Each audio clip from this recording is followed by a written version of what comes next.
આજરોજ હું પાંડ્યાભાઈ વસાવા સરપંચ અને હું ડેડિયાપાડા તાલુકાનો રહેવાસી છું. પાટવલી ગામ મારું. અમે એક વાત સાંભળી વોટ્સઅપ પર કે છોટુભાઈએ શું કર્યું આદિવાસીઓ માટે, તો એ સાંભળીને અમને ઘણું દુઃખ થયું. ભાઈઓ, રાજન વસાવા જે બોલે છે એ કેટલા ટકા વ્યાજબી છે? રાજન વસાવાની પેદાશ ક્યાંથી છે? રાજન વસાવા સાથેના જે બેઠેલા માણસો જે તાળીઓ પાડે છે એની પેદાશ કોણ છે? તો હું મારા મિત્રને જણાવું છું કે છોટુ વસાવા આદિવાસીઓના નેતા છે, આદિવાસીઓના હક અને અધિકાર માટે લડનારા વ્યક્તિ છે. જો તમે આદિવાસીઓ માટે લડનારા વ્યક્તિઓ છે એવા લોકોનું અપમાન નહીં કરો.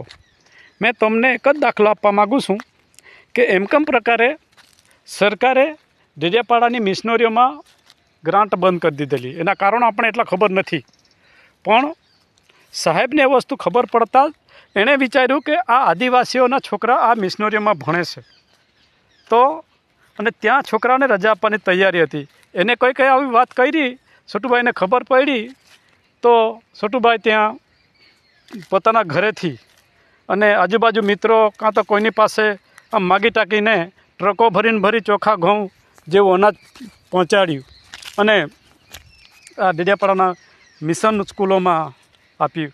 અને આપણા છોકરાએ ત્યાં 2-3 મહિના સુધી ખવડાવ્યું. ભાઈઓ, આવા આદિવાસીઓના મસીહા અને આદિવાસીઓને માર્ગદર્શન આપનારા વ્યક્તિઓને અપમાન નહીં કરો. તમારા વ્યક્તિગત સ્વાર્થ માટે તમે કંઈ પણ કરી શકો છો, એ વ્યાજબી છે, પણ કોઈનું આપણે અપમાન ના કરી શકીએ. તો હું ઘણી વખત આ વસ્તુ સાંભળ્યા કરું છું. તમે જેટલું છોટુ વસાવાનું અપમાન કરશો તેટલું છોટુ વસાવા મજબૂત થવાના છે. શું આદિવાસીઓ દિલ્હીમાં નથી, પંજાબમાં નથી? શું કેજરીવાલ ત્યાં શું ધ્યાન આપે છે? અને આપણે તો બિલિસ્તાનની માંગણીમાં લડત કરીએ છીએ ને. ચૈતર વસાવા બિલિસ્તાનની માંગણીમાંની લડત કરે છે ને. તો તમારા નેતા એક પણ શબ્દ બોલતા નથી તમારા આયુષદાન ગઢવી બોલતા, નથી કેજરીવાલ બોલતા, કે નથી તમારા ભગવાન માન બોલતા. તમારા 4-5 સાંસદો છે, એકાદ તો સાંસદ ત્યાં અવાજ ઉઠાવે કે ત્યાંના આદિવાસીઓ પીડાય છે, અમારા નેતાને આટલા મહિના સુધી જેલમાં રાખે છે, આદિવાસીઓની માંગણી કરે છે. શું બોલે છે તમારા માટે? આ તો પોતાની પાર્ટીને આગળ લઈ જવા માટે અને ચમકાવવા માટે આ બધું કાવતરું કરતા હોય છે. અને રાજન વસાવા જેવા વ્યક્તિઓ એના હાથા બનતા હોય છે, જે આદિવાસીઓના. ચૈતર વસાવા ક્યાંથી મજબૂત થયા ભાઈ? અમે બધા એને મજબૂત કર્યો છે. ચૈતર વસાવાને કોણ ઓળખતું હતું? બોલો જ ખરા. બીટીએસના સંગઠનમાંથી આ ચૈતરભાઈ છે એમ અમે ઓળખાવ્યા. આજે તમે ચૈતરભાઈનું બી તમે જોવો જ ખરા. 3 વર્ષ થઈ ગયા છે. શું છે એને કોઈની પાસે આવું મકાન? એના પહેલાં શું હતું? આયુષ્માન કેવી હવાલી છે, 70-80 લાખની મોંઘી ગાડીઓ છે. ક્યાંથી આવી ગયા પૈસા ભાઈ? ધ્યાન તો આપો બધા. તમે જે ફરો છો, તમે જો મેળવો છો એ ક્યાંથી મેળવો છો? શું તમારો પગાર છે? નથી લોકોને ખબર પડતી? હા, ઠીક છે, તમે લડો છો એને અમે ધન્યવાદ માનીએ છીએ. મનસુખ હોય કે ચૈતર હોય કે અન્ય કોઈ નેતા હોય, એ આદિવાસી માટે લડે છે એને અમે માનીએ છીએ. પણ છોટુભાઈની દેન છે. આજે છોટુભાઈના લીધે આપણે ઊભા છે. આજે આપણે છોટુભાઈને શીખવ્યા છે. આદિવાસીઓને 6ઠી અને 5મી અનુસૂચિ છોટુભાઈએ શીખવી છે. આ બંધારણનું છોટુભાઈને જેટલું જ્ઞાન છે ને, તેટલું આ દેશના મારે એમ ગણતરી છે કે ભાગ્યે જ 5% નેતાઓને આનું જ્ઞાન હશે. કોઈ એનો અભ્યાસ નથી કર્યો. ને છોટુભાઈને આખું બંધારણ મળે છે. આવું મળે એનું બંધારણ છે. અને એટલે એકને એક જગ્યાએ પગ મૂકીને બેઠા છે દાદા. એ 35 વર્ષ સુધી તો એને રાજ કર્યું છે. ઉંમર એની 75-70ની થઈ ગયેલી છે. અને એ ભાઈ જ્યાં પગ મૂકીને ઊભા છે તે જગ્યા આજે ઊભા છે. તમે ટકી શકો છો આટલા વર્ષ સુધી? મેં તો સાંભળ્યું છે કે રાજન વસાવાએ હમણાં આટલી ઉંમરે 30-40 વર્ષની ઉંમરમાં 3-4 પાર્ટીઓ બદલી છે. તમે 3-4 પાર્ટીઓ બદલી નાખતા હોય અને આટલી જ ઉંમરમાં આવું કરતા હોય તો આદિવાસીઓ માટે તમને કઈ રીતે સપોર્ટ કરી શકશે? અને આવા લોકો બોલે છે એની માટે અમારા આદિવાસીઓ વધારે જાગૃત થવા જોઈએ કે આ 3-4 પાર્ટી બદલીને આવનાર માણસ અને પાછું છોટુભાઈ પર આંગળી ઉંચાડ કરે. અરે ભાઈ વિચારો, નહીં સભે તેવું ભાષણ નહીં કરો, નહીં આવડે તો રવા દો.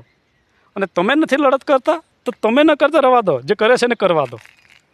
છોટુભાઈ આ બંધારણનું ગાડું છે ને ઊંચકીને અહીં સુધી લાવ્યા છે, 50% ઉપર લાવ્યા છે આ લડતને.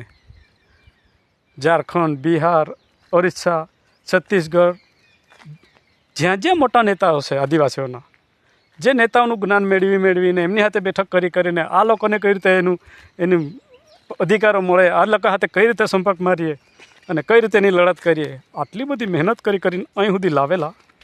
અને તમે ઘરમાં જ બેસી રહો છો. કોઈનો ફોન આવી જાય છે ને આમ આદમી એમ છે ને તે છે ને નીકળીને જાઓ અને પછી કોઈ માઇક પકડાવી દે એટલે તમે એનો વિરોધ કરવા લાગી જાઓ. આવું નહીં સભે, આવું ના કરો.